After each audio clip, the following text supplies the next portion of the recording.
Welcome to my channel. Today I'm going to be showing you everything I made for my first ever market and going through what sold, what didn't, and advice I have for you if you're about to do your first market.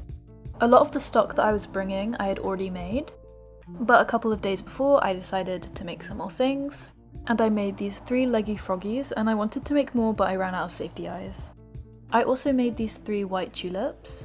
Even if no one decided to buy them, I thought they would make the stall look cute. And then lastly, I made this adorable bee. I was aiming to make a few tiny ones, but I accidentally made a massive one instead. And then the rest of the stock are items that I had already made. So in total I brought 3 leggy froggies, 9 frog keychains, 4 strawberry keychains, a set of flower coasters, 9 jellyfish keychains in lots of different colours,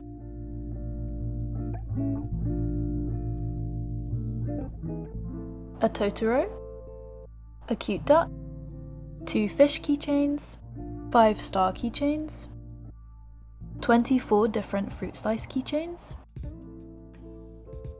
a stress toy pufferfish, the tulips, and this was everything other than the bee. So I ended up bringing quite a lot and had no idea how much would actually sell. I only signed up for the market 2 days before. I really wanted to do a market and saw it was happening soon, so I thought I might as well go for it. And it was only around 20 minutes away. This is how my stall looked all set up. I think that it turned out really cute. Because I signed up 2 days before, I didn't have much time to get a setup ready, so I'm quite happy with how it turned out. This section with the bee and the jellyfish were definitely my favourite. When we got there, we were directed to our spots. And for some reason we were in a hallway and not even one of the main rooms, so it was already not looking great. This is one of the main rooms with lots of different craft kind of things, and this was my stall. And then on top of that, the stall next to me was someone selling different stuffed animals for as low as 20p. And because this market was a school fair, I was worried because most parents are probably going to go for the cheaper option. The event was 3 hours long and not that many people showed up. And for the people who did show up, the cold, quiet hallway I was in wasn't exactly welcoming. I did manage to sell 3 things, which considering the circumstances was quite good. The first thing that I sold was the white star keychain. The second thing I sold, my fiance bought, which, I mean, you could say doesn't count, but he needed it as a gift for someone, so I'm gonna count it. And that was a frog keychain. And then finally, I sold the tiny leggy froggy.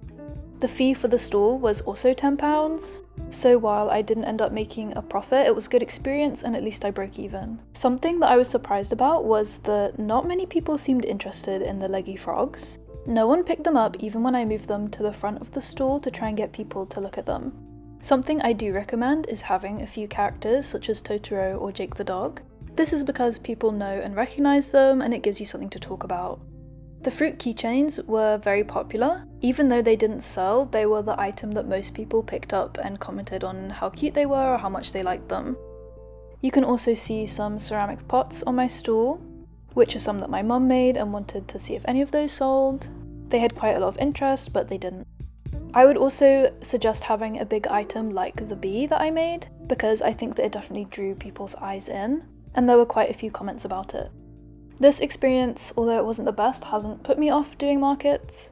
I know that this was not the best market for me to do, and next time I'll try and see if I can do a bit more research into the vibe and how busy and what the other stalls are like, and hopefully then it will go a bit better. So that's how my first ever market went. Let me know in the comments how your first one went if you've ever done one, and make sure you subscribe to see how my next one goes. Thanks for watching!